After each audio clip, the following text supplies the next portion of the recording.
morning kanatong tanan, mga kaigsunan, mga amigo ug mga amiga sa Ginoo. Og niningtak na sa unang adlaw sa semana. Mauna sa kalipay na to ang pagpadayon niining atong programa sa Heavenly Lifestyle Evangelism Ministry. Kauban ninyo kini kanunay ang magtiayon si Brother and Mrs.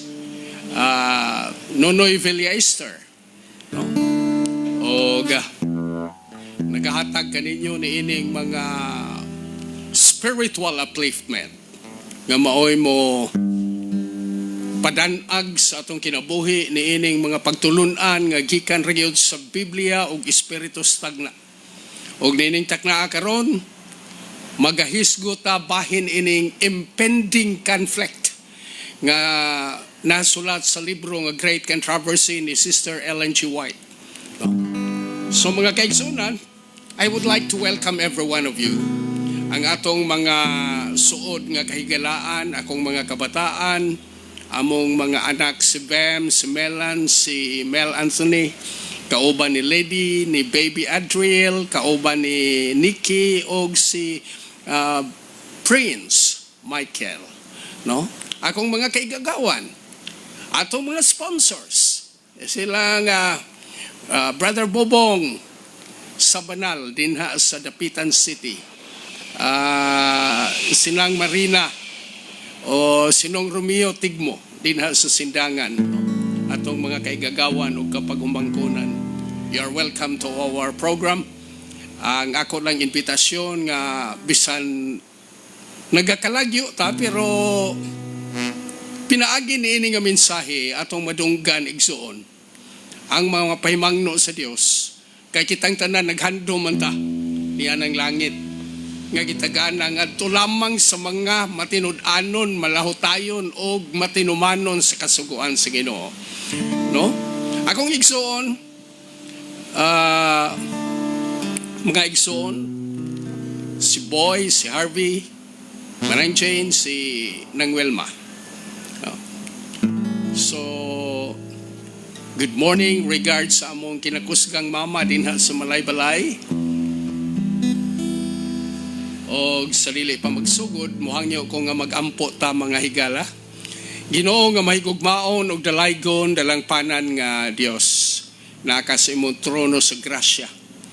Nining takna sa kabuntagon kami magahisgot na sab sa imong mga balaang pulong pagpa tinaw niini sa matag usa ka salabutan aron kami Ginoo mahimong angayan nga mga piniyalan nimo.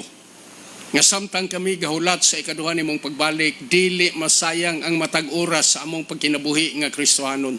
Tungod kay kami gapanglimbasog sa kinatibuk-an namong pagkatao sa pagsunod sa tanan nga estandarte nga langit nun.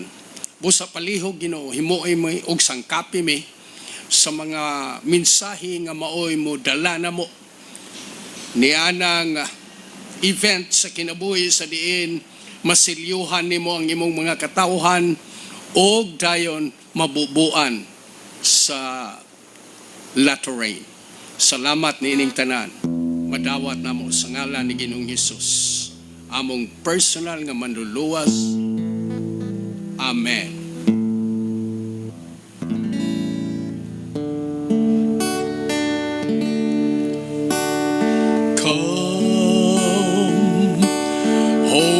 Spirit, I need thee.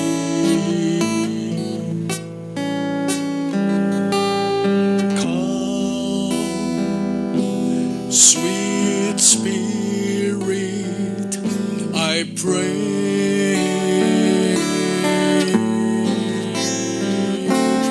Come with thine own gentle power,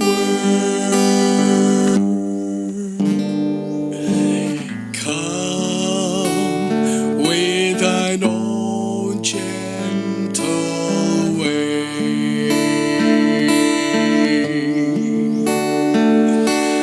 come like a spring in the desert.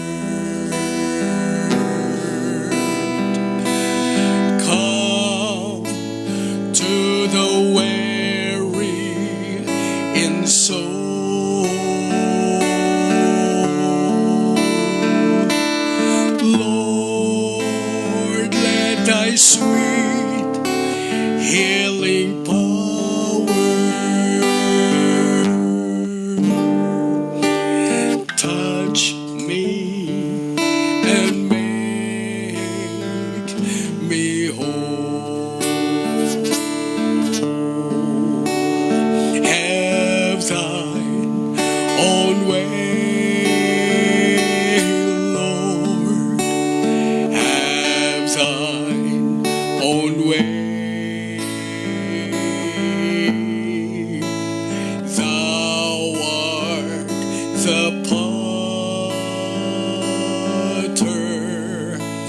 I am the clay.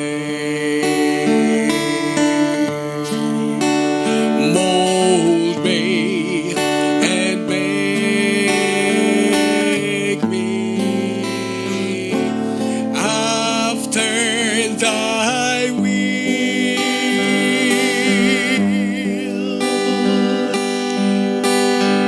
while I am waiting,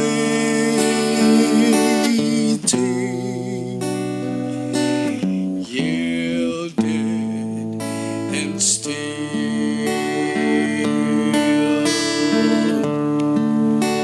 have thine own way, Lord, have thine own way. Search me and try me, Master, today.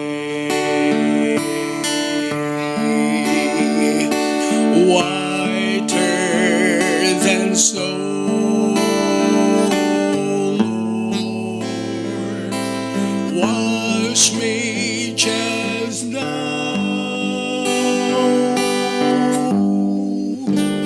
as in thy presence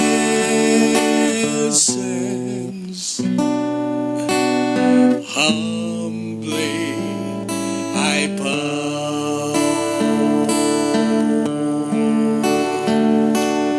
Come, Holy Spirit, I need thee.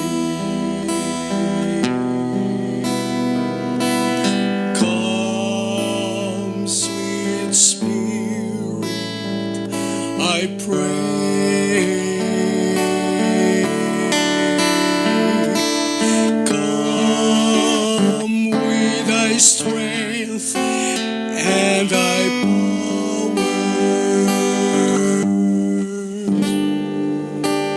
Come with thine own gentle way.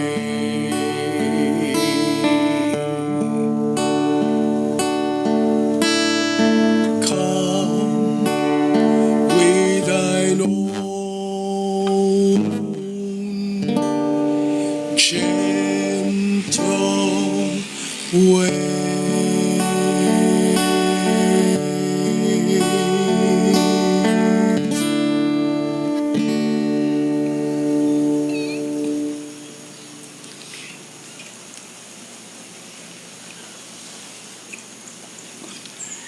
So, good morning kanatong tanan.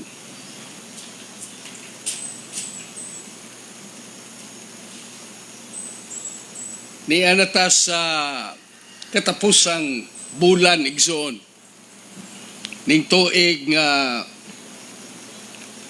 2022, no? Og malipayon ta nga ang Ginoo nagahatag yun nato permi niining kahigayunan sa pagtuki sa iyang mga balang pulong, og samtang niya ni igsoon nga kahigayunan ato ning hatagag dakong pagtagad alang-alang sa atong ugma damlag nga mga handom ni anang gitawag nato nga gingharian sa mga langit. Kini ato nga programa igsoon is a self-supporting ministry, no? Mao nang kita igsoon natay mga ginahimo nga mga produkto nga amo pong ginabaligya, no? Kadtong mga lagyo naapo tay mga produkto nga inyong ma-order, kining atong activated charcoal tea o kining atong tea nga 4-in-1. Naa siya soybeans, naa siya turmeric, naa siya moringa, naapod siya gitawag na to nga corn coffee. Pwede ninyo ni ma-order igsoon to support our ongoing self-supporting ministry. Likewise, no? Mo dawat sabta og mga donations gikan sa atong mga pinalangkang kaigsuonan. And this morning, because I would like to welcome everyone to our program, nindot kayo ang atong mensahe karon igsoon. It's about the impending conflict, no? Nga usa ni ka subject nga angayang masabtan sa mga gaangkon nga mga Kristohanon. Matud pa, from the very beginning of the great controversy in heaven, it has been Satan's purpose to overthrow the law of God. Gikan pa sa sugod igsoon. Diining dakong away between good and evil. Dito pa sa gingarian sa mga langit, ang katuyuan sa yawa nga iya yung bungkagon o giyang wadon ang kasuguan sa Dios.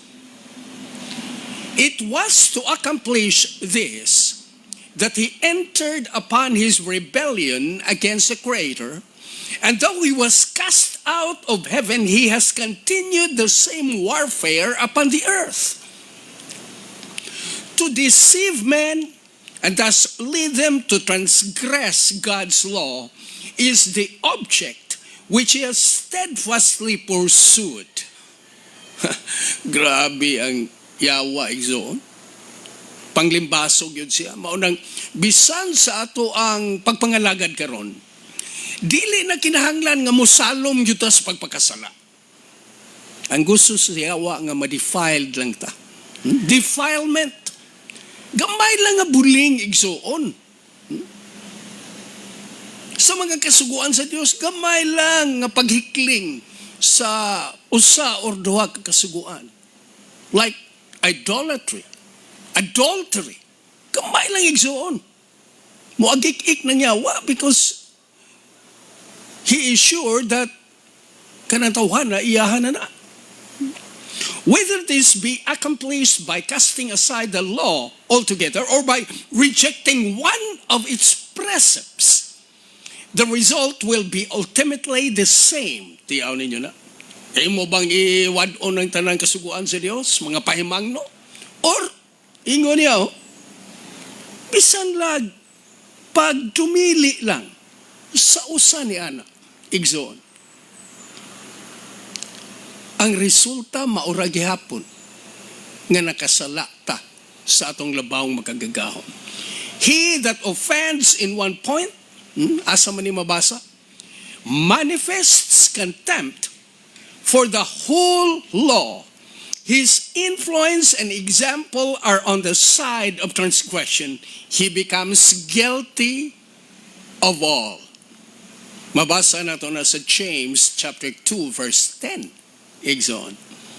In seeking to cast contempt upon the divine statutes, Satan has perverted the doctrines of the Bible, and errors have thus become incorporated into the faith of thousands who profess to believe the scriptures. Tiyaw ninyo na.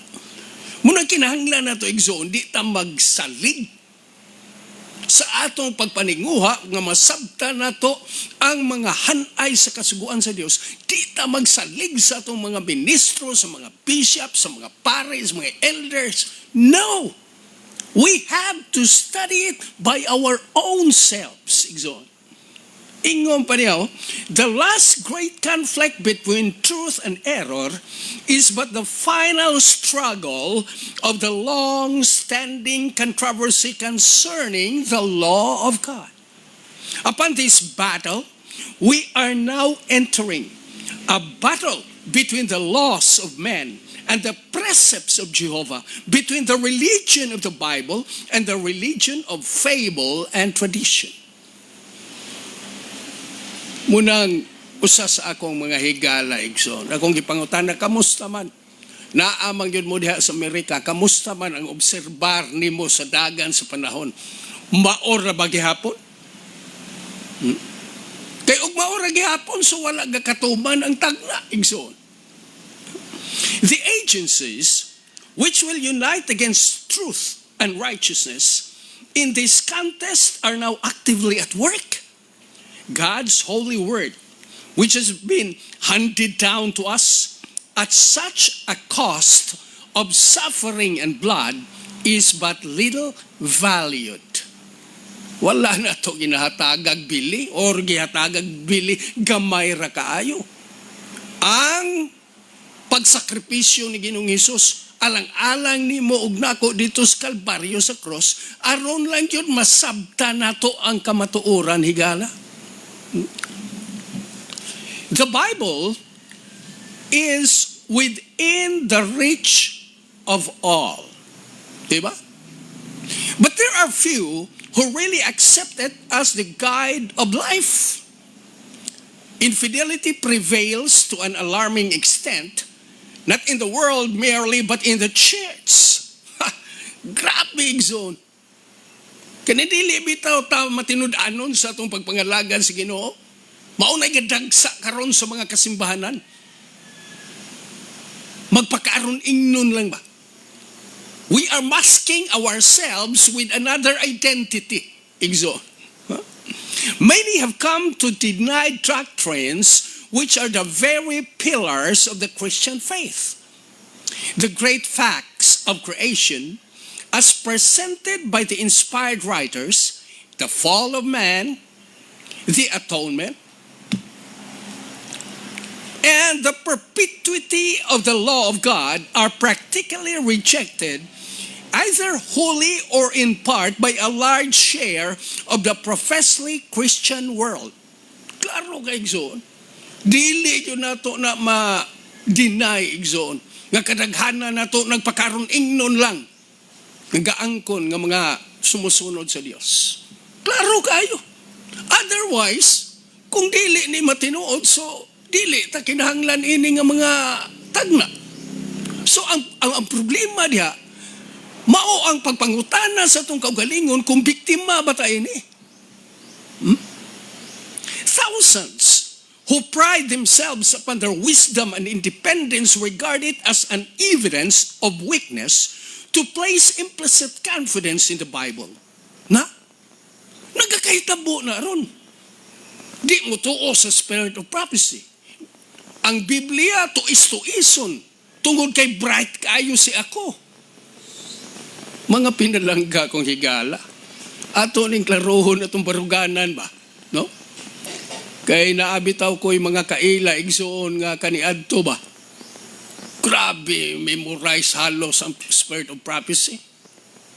Pero sa dihang panahon nga na-stroke igsoon, bisag gamay sa espiritu stagna, wa na ka-memorize.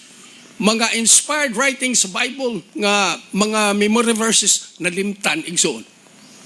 Tiyaw ninyo na.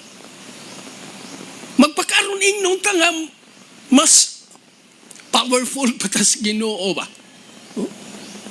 Klaro kayo, thousands who pride themselves upon their wisdom and independence regard it as an evidence of weakness to place implicit confidence in the Bible. They think it a proof of superior talent and learning to cavil at the scriptures and to spiritualize and explain away their most important truths. Ang naagyan silang panguna-una, mao'y mahimong insakto. Pero igsoon, timan moabot gani ang tunglo sa imong kinabuhi, mawala tanana ng mga ginapanghambog ni mo nga kaalam. Munang niining higayuna karon mintras igsuon nga ang atong pakigdugtong sa Dios. Naa pa kanunay ang iyang kaluoy, ang iyang gitawag na nga forbearance. God's forbearance. Magmatinud-anon ta sa atong pagpangalagat. Kay unsa man lang tao ni atong kinabuhi. Life is very uncertain, my friends. What a kipaloy. Disgrasya ba ta? Nya, may tabo, parehaan ng uban akong mga amigo nga naana sa ospital karon. No? Walang hibali. Maayo kay panglawas. Kuapo kay mga sakyanan. Pero sa panahon nga kiatake igsoon, wala na. Tuyok-tuyok na lang kalimutaw.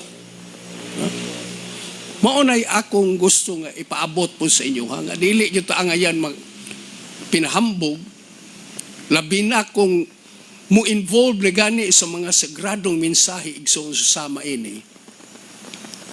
Ay uban na to, nga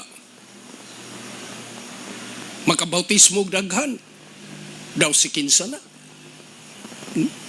Mutaas ang posisyon. Muragwa na hinumdum o kasa sila gikan. Hinumdum igsoon. Muabot gani ang panahon nga God's forbearance has a limit. And when the boundary is passed, there is no second probation. Many ministers are teaching the people, and many professors and teachers are instructing their students that the law of God has been changed or abrogated. Ngilngigay ni igsoon nga kinaiya sa usa ka tawo nga kanabitaw mo iyong giusob na ang kasuguan sa Dios. Gibali wala na lang ng kasuguan sa Dios. And those who regard its requirements as still valid to be literally obeyed are thought to be deserving only of ridicule or contempt. Kadtong nag-obserbar, mautong gapo nakahinumdum ko swali ni Brad Boy paglinawan nga old paths, primitive godliness ang dapat atong i-aplikar sa atong kinabuhi, dili ning moderno nga pagka-Dios noon igsoon. The old paths, we have to seek the old paths, mga karaang agianan sa pagka-Kristohanon. No? Unya karon og imo ra ba ning i-hanay pod, i-plaster nimo sa mga panghuna-una sa tao, ingon niya, they will be ridiculed, they will be derided, sawayon, balikason, pasipalaan, himuog opsyot, unsa pa diha ang mga apelyido nga ibutang nga mahimong katawanan in taon ang nagdalas mensahe. In rejecting the truth, men reject its author. Muna diha.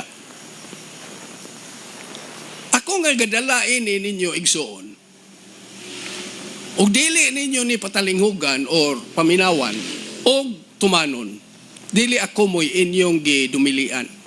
Mismo ang Ginoo nga maoy tag-iya ni ini nga mga balaang pulong. Kaigo raman ko piniyalan igsoon sa pagladlad ni ini nga mga kamatuoran. In trampling upon the law of God, they deny the authority of the lawgiver. It is as easy to make an idol of false doctrines and theories as to fashion an idol of wood or stone. By misrepresenting the attributes of God, Satan leads men to conceive of him in false character. With many, a philosophical idol is enthroned in the place of Jehovah, while the living God, as he is revealed in his word in Christ and in the works of creation, is worshipped by but a few. Tinuod igsoon? Maghimo tag mga Dios-Dios, ya? Ug unsay atong aron lang yun ma-justify nga kita matilud-anon o reliyoso nga tao. Napoy uban igsoon nga naigamay ba nga nag-obserbar yun sila nga kinabuhi ni ini nga mga punto sa mensahis kamatuoran. Thousands defy nature while they deny the God of nature. Though in a different form, idolatry exists in the Christian world today as verily as it existed among ancient Israel in the days of Elijah. The God of many professedly wise men, of philosophers, poets, politicians, journalists, the God of polished, fashionable circles, of many colleges and universities, even of some theological institutions, is little lower than Baal, the sun god of Phoenicia.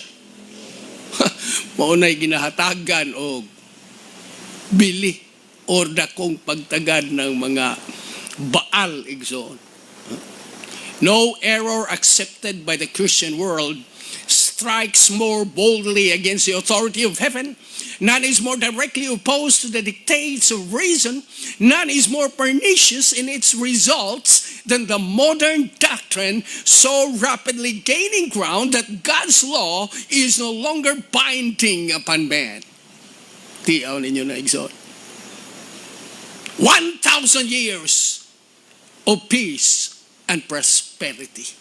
Muna'y usa sa mga prominent false doctrine, wine nga gipainom sa yawa sa kadaghanan.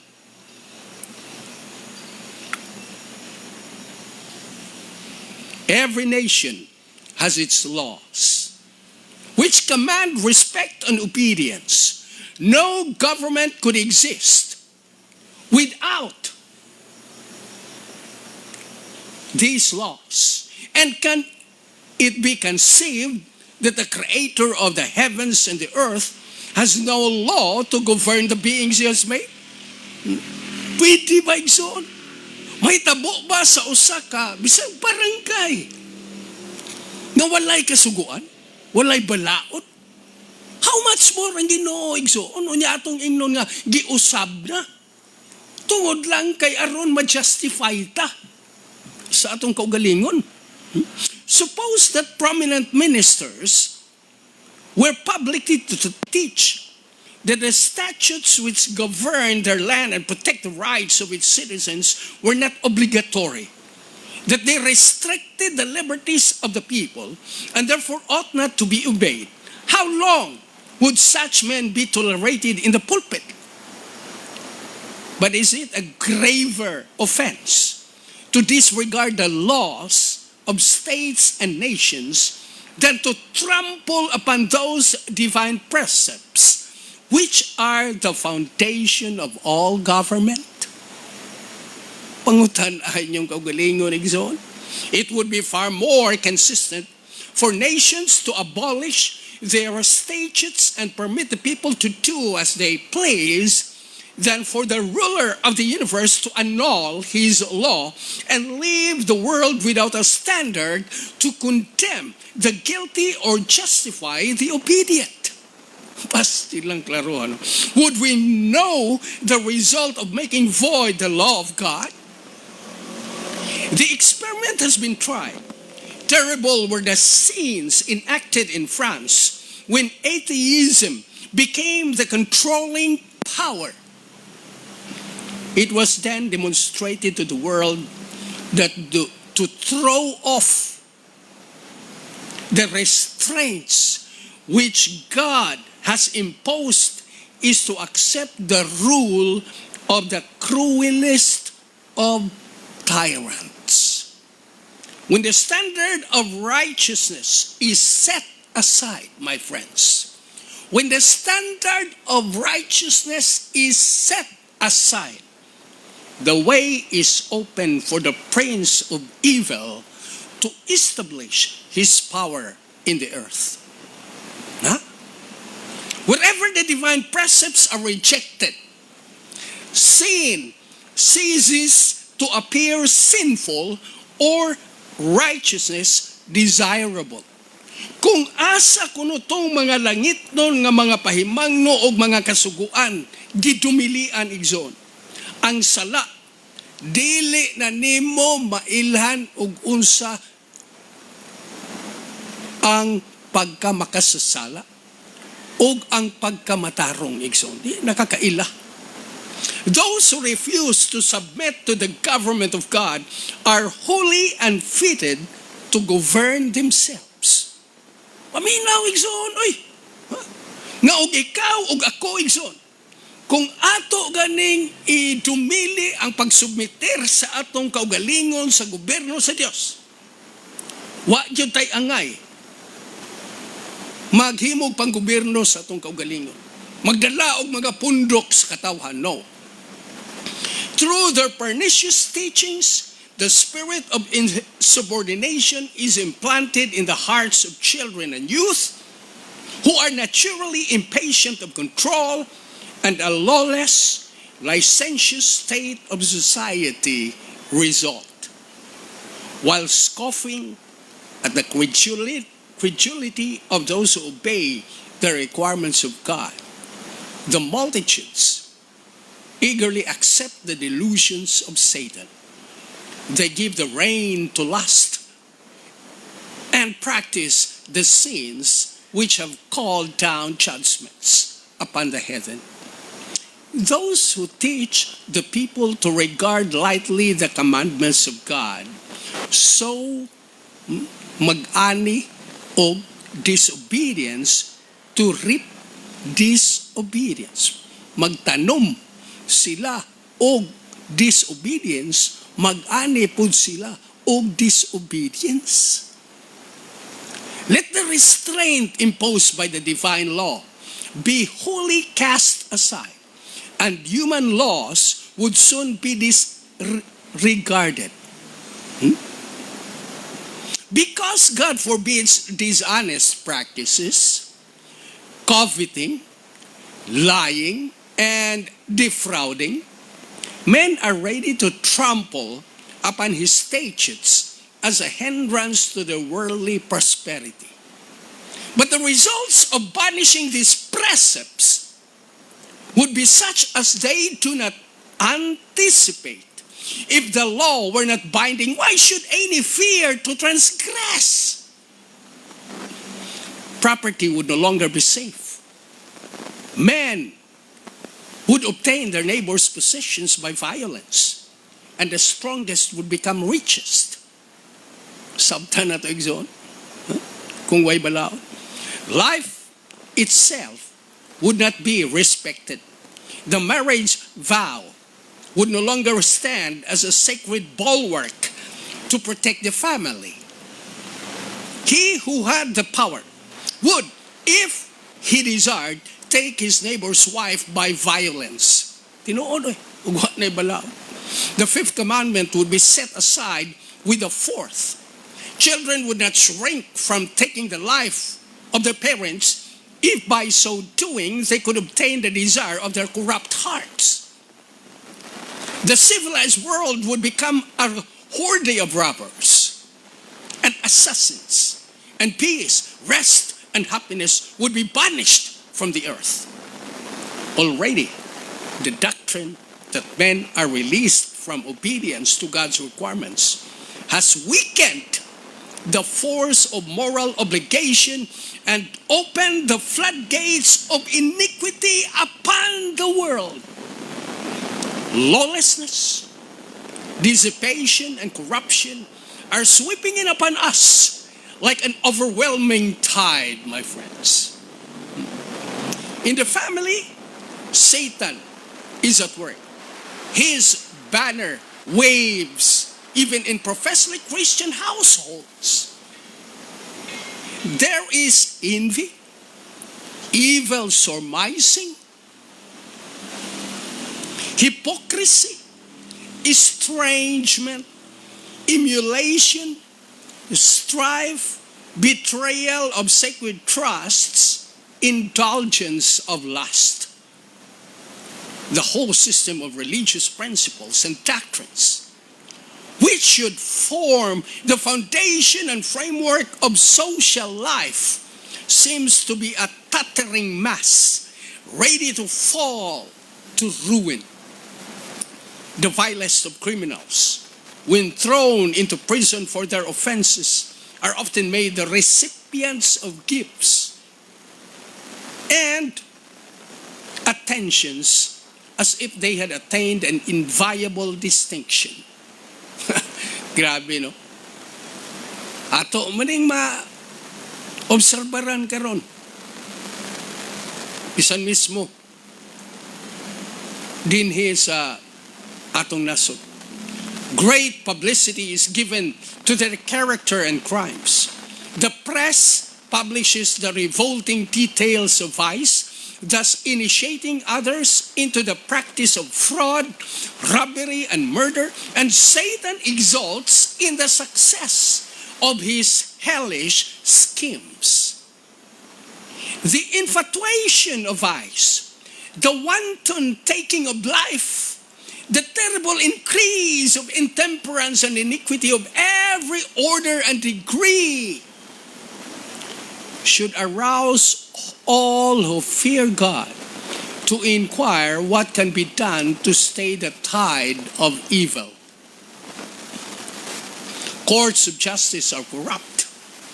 Rulers are actuated by desire for gain and love of sensual pleasure. Intemperance has beclouded the faculties of many, so that Satan has almost complete control of them. Jurists are perverted, bribed, deluded.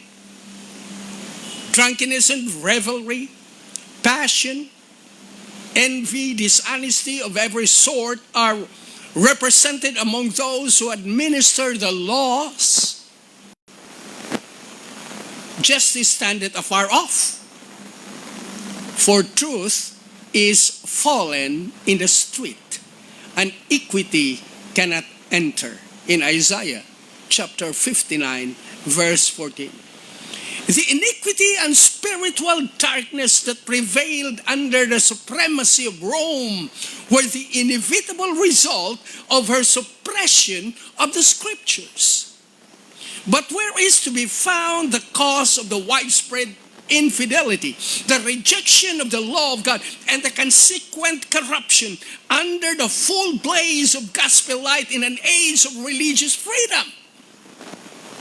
Now that Satan can no longer keep the world under his control by withholding the scriptures, he resorts to other means to accomplish the same object.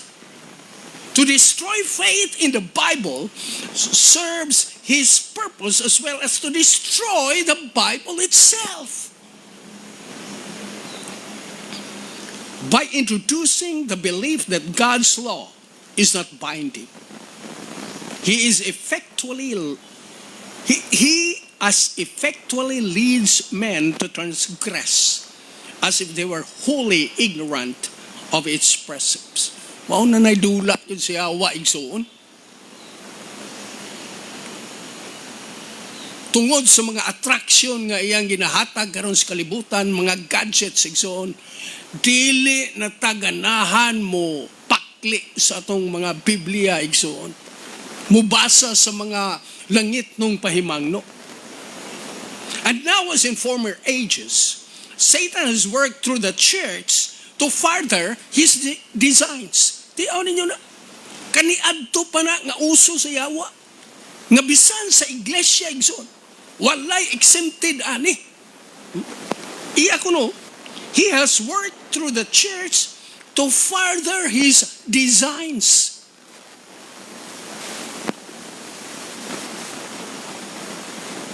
The religious organizations of the day have refused to listen to unpopular truths plainly brought to view in the scriptures, and in combating them, they have adopted interpretations and taken positions which have sown broadcast the seeds of skepticism. Na, klaro kayo na igsoon. Maunang usan ako ka maestra ka ni adto igsoon. Wala kunoy reliyon nga makaluwas. Pero na ay reliyon nga mutudlo nga ikaw maluwas. Tinuod, oy. Tinuod. Na ay sikta nga gatudlo nga ikaw maluwas. Kung ang imong ikinabuhi din ang mga prinsipyo, dili ang mga gipanghimo din nga mga palisiya igsoon. Mao na importante. Nabitaw usa ka pastor kuno to siya nga kini kuno atong aksyon mao gyud ni maoy ginabasihan sa Ginoo nga sa diin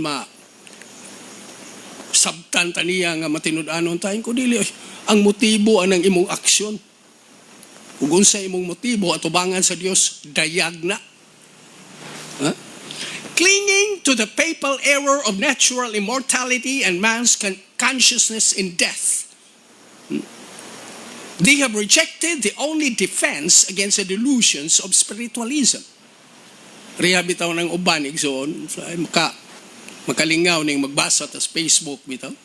Happy birthday to my Mother in heaven. Nakasiguro ka nga tuway mong labuan sa langit.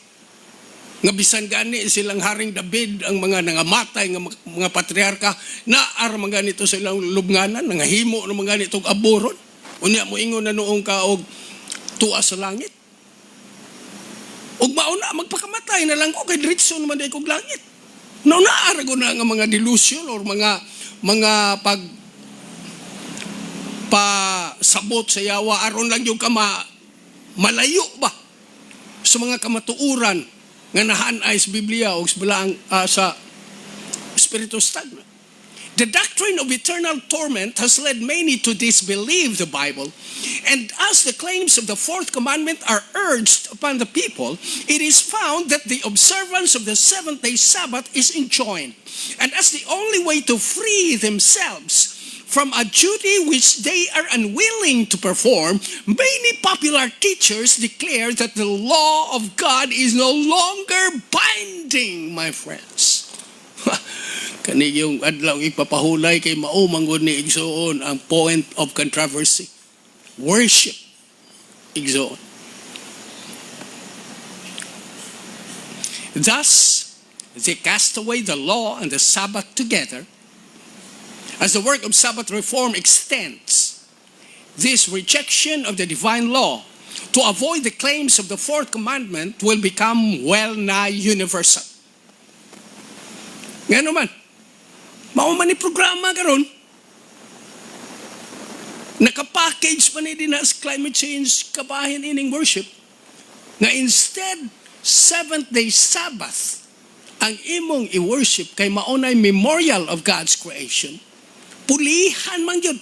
You will be urged, you will be compelled to worship Sunday. O panahon na gani igsuon, nga masirado na ang kaluwasan, diha na ka makaila. Ug asa ka kang kampo na kauban. Anhi ba ka sa kampo sa seventh-day Sabbath worshipers? Or anhi ka ba sa kampo sa Sunday worshipers? So duhara igsoon. Ay nako, hilabti ninyo ang inyong mga Berkulis nga mga pagsimba nga moingon mo maunay gi sundan sa kalendaryo kay wa gyud na sa Biblia. Naara na sa internet.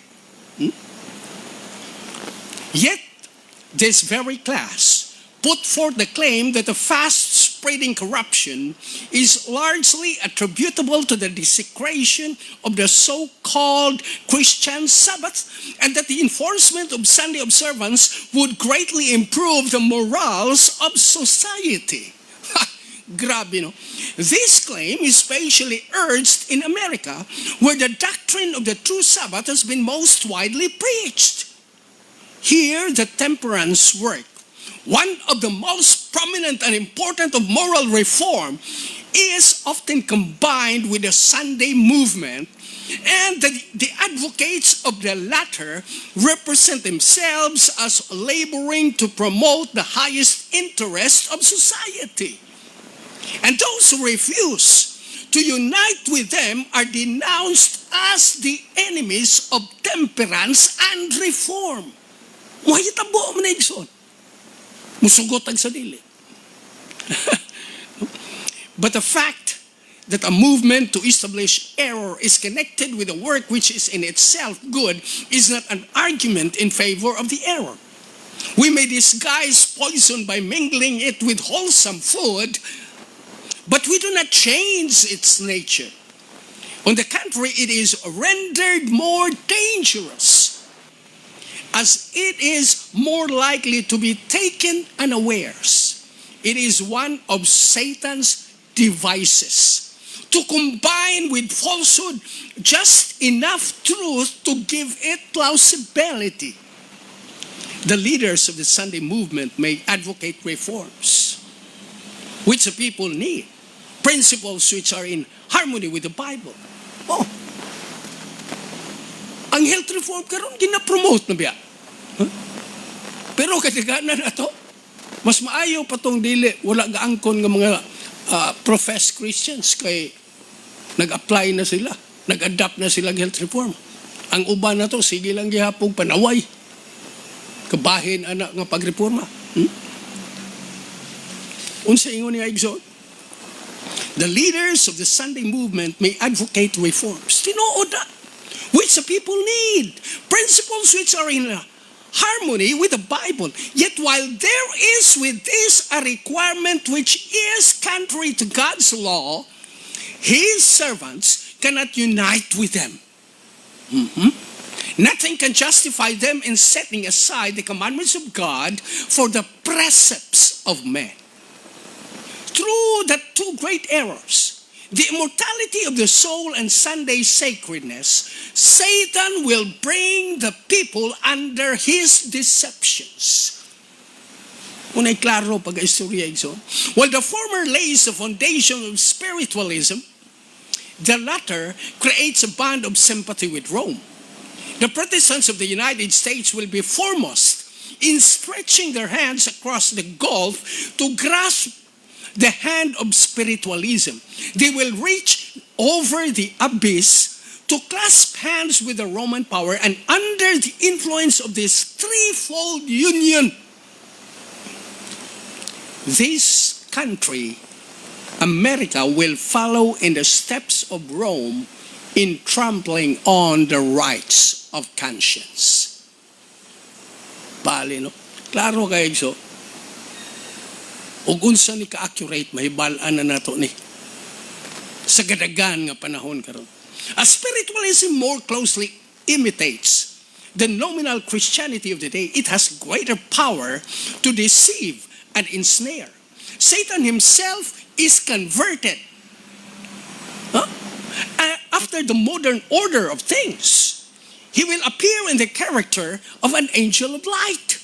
Kuyang yawa karon igsuon dili na pareha sa una nga atong huna-huna nga yawa na sungay unsa pa na siya diha nga makadlo kaayo di na mao.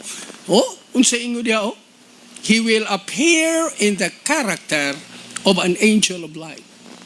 So nay angel of light mo doon nimo.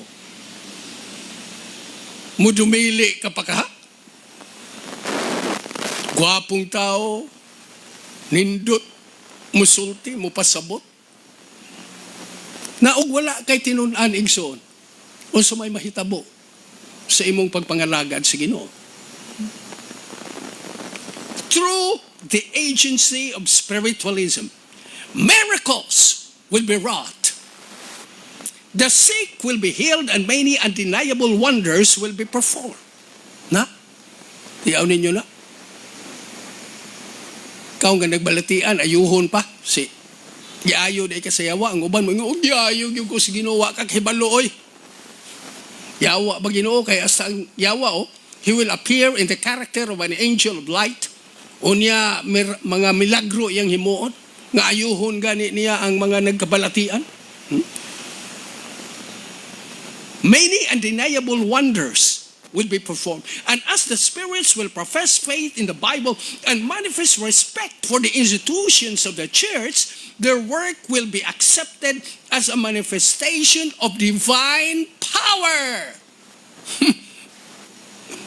Tiyaw ninyo na? Musakay-sakay din ha sa inyong mga iglesia, sa mga pagtulunan ninyo. Unya di ay lain di ay ang motibo ato. The line of distinction between professed Christians and the ungodly is now hardly distinguishable. Church members love what the world loves and are ready to join with them. And Satan determines to unite them in one body and thus strengthen his cause by sweeping all into the ranks of spiritualism. Papists who boast of miracles as a certain sign of the true church will be readily deceived by this wonder-working power, and Protestants, having cast away the shield of truth, will also be deluded. Papists, Protestants, and worldlings will alike accept the form of godliness without the power, and they will see in this union a grand movement for the conversion of the world and the ushering in of the long-expected millennium. Mauna igsoon. Nga karon daghan nato mura taanig kanang gahulat pa sa pagtapos ni ining giingon, no? Long expected millennium. Millennium means 1,000 years of peace and prosperity. Muabot pa ba ini? Nga ang tagal sa Ginoo ining yuta is only 6,000 years.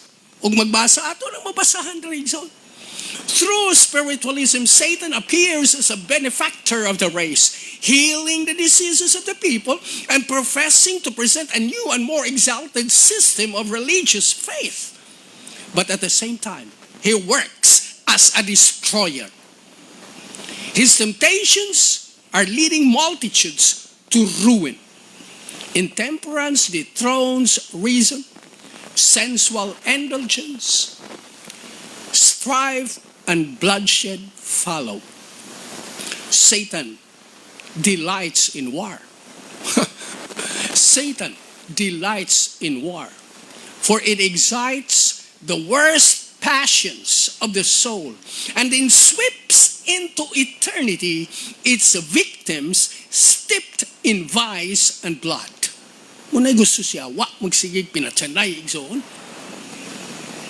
Kay aron, masiguro niya ang imong pagkakandidato sa iyahang pundok.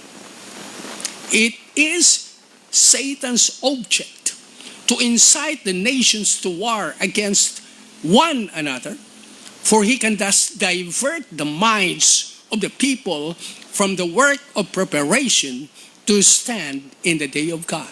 Maunay usa niya tuyo ani magsigig pinatsanay si gira igsoon aron ikaw ug ako dili na maghikutar sa pagpangandam sa imong kaugalingon sa ikaduhang pagbalik sa Dios.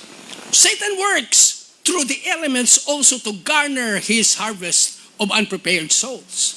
He has studied the secrets of the laboratories of nature, and he uses all his power to control the elements as far as God allows.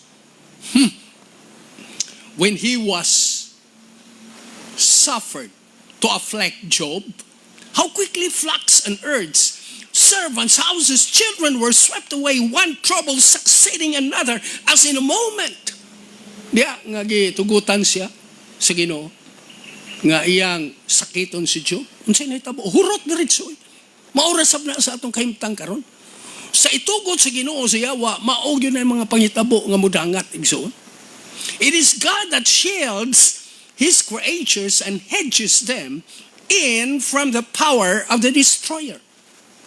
Ang Ginoo igsoon, maunay nagahatag og panalipod sa iyang mga linalang.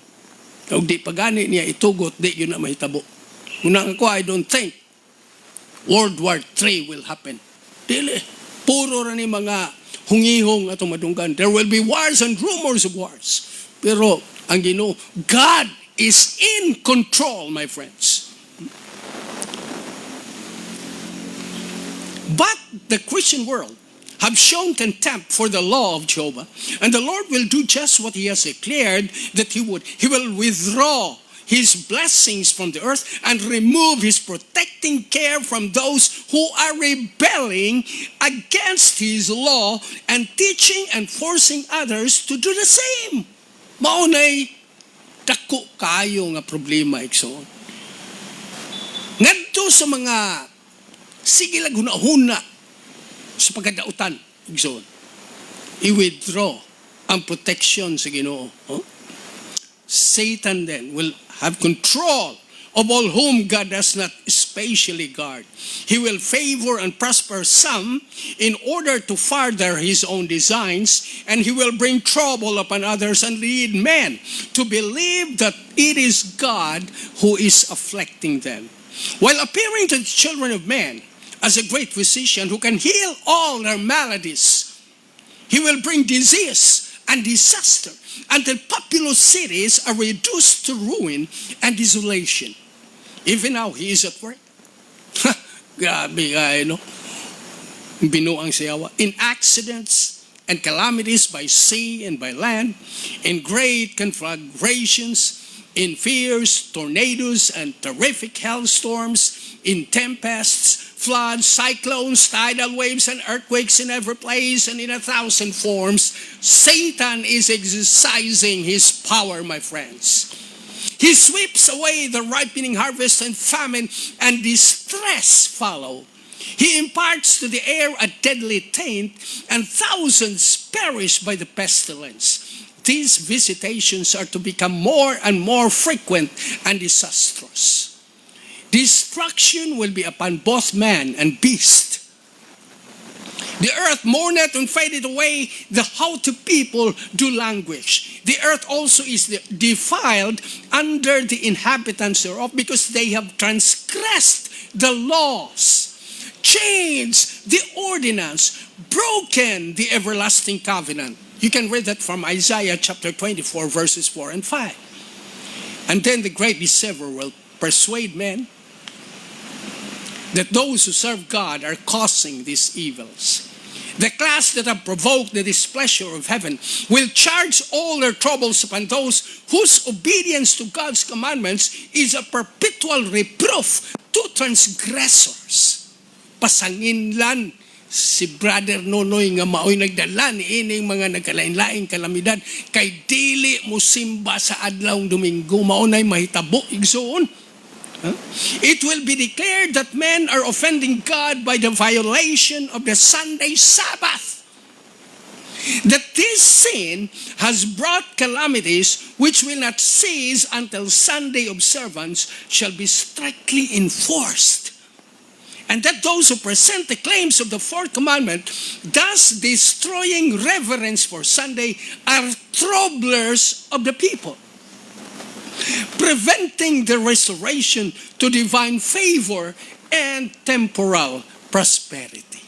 Pasangin lang igso, ang mga pipila lamang nga nagunit o nagkinabuhi sa kamatuoran nga gikan sa disenyo sa gingharian sa mga langit.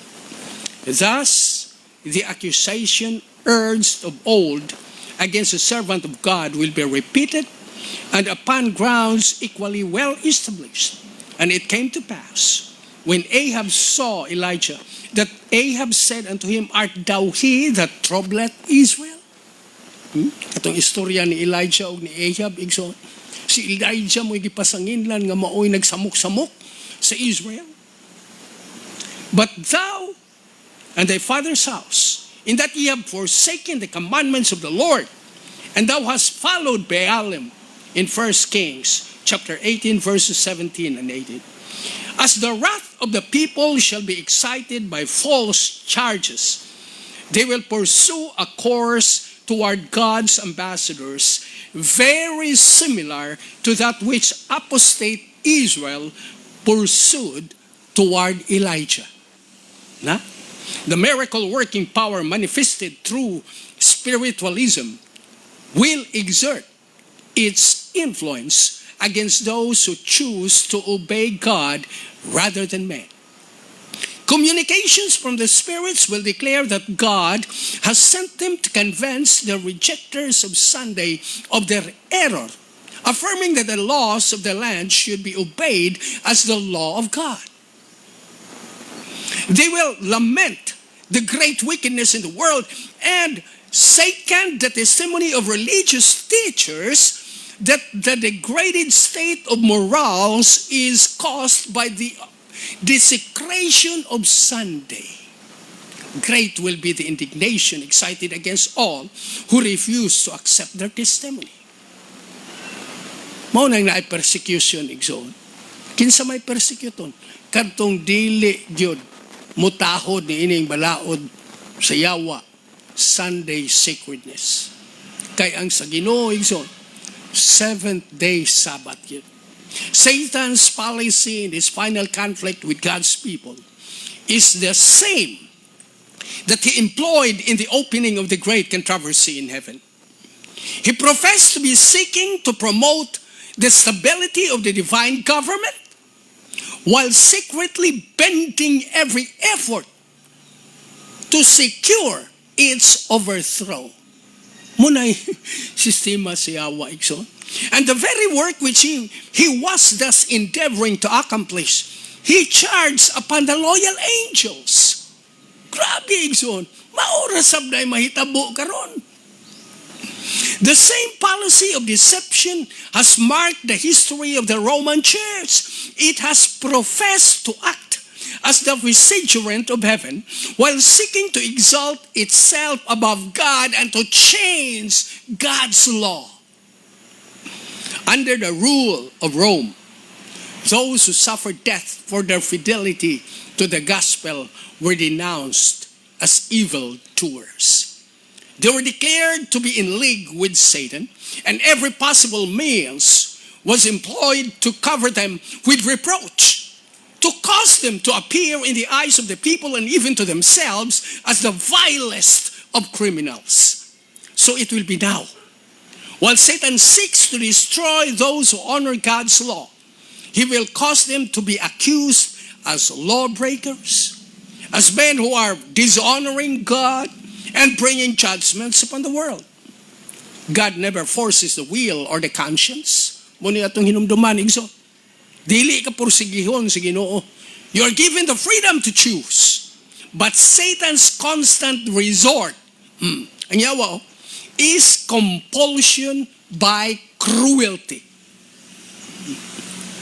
Through fear or force, he endeavors to rule the conscience and to secure homage to himself. To accomplish this, he works through both religious and secular authorities, moving them to the enforcement of human laws in defiance of the law of God.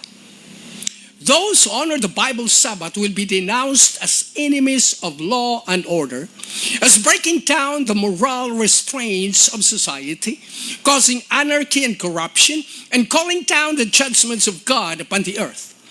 Their conscientious scruples will be pronounced obstinacy, stubbornness, and contempt of authority. They will be accused of disaffection toward the government. Ministers who deny the obligation of the divine law will present from the pulpit the duty of yielding obedience to civil authorities as ordained of God. Pasti lang ilngiga na igsoon. Wa pa siguro mo kadungog. Pero kana lang daang mga panghitabo karon nga ginapursige ang matag membro dili ka bautismuhan o wala kay vaccine igsoon. Ingon daw, ministers who deny the obligation of the divine law will present from the pulpit the duty of yielding obedience to the civil authorities as ordained of God. In legislative halls and courts of justice, commandment keepers will be misrepresented and condemned. A false coloring will be given to the words. The worst construction will be put upon their motives. Maunay mahitabo igsoon sa mga katauhan sa Diyos. As the Protestant churches reject the clear scriptural arguments in defense of God's law, they will long to silence those whose faith they cannot overthrow by the Bible. Though they blind their own eyes to the fact, they are now adopting a course which will lead to the persecution of those who conscientiously refuse to do what the rest of the Christian world are doing and acknowledge the claims of the papal Sabbath. The dignitaries of church and state will unite to bribe, persuade, or compel all classes to honor the Sunday. The lack of divine authority will be supplied by oppressive enactments. Political corruption is destroying love of justice and regard for truth. And even in free America, rulers and legislators, in order to secure public favor, will yield to the popular demand for a law enforcing Sunday observance. Liberty of conscience, which has cost so great a sacrifice, will no longer be respected. In the soon coming conflict, we shall see exemplified the prophet's words, the dragon was wroth with the woman and went to make war with the remnant of her seed, which keep the commandments of God and have the testimony of Jesus Christ. Revelation chapter 12, verse 17. Mag-ampo tayo igsoon. Ginoo, salamat kayo sa mga pahimangno nga imong gipaabot na mo. Aron kami makaibalo ug unsay unahan ining tanan. Ug kini imong gidisenyo aron lang gyud nga ang mga katawhan nga nagpatalingog ug nagsalmot niining imong programa makapangandam nga sa ilang kaugalingon ilang hangpon ang mao nga mensahe ug ikinabuhi uyon dinha sa imong pundok sa katawhan. Salamat Ginoo niining tanan. Palihog bubuhi mis mga panalangin nga imong gitagana sa matag usa. Madawat namo sa ngalan ug gahom ni Ginoong Hesus among manluwas. Amen.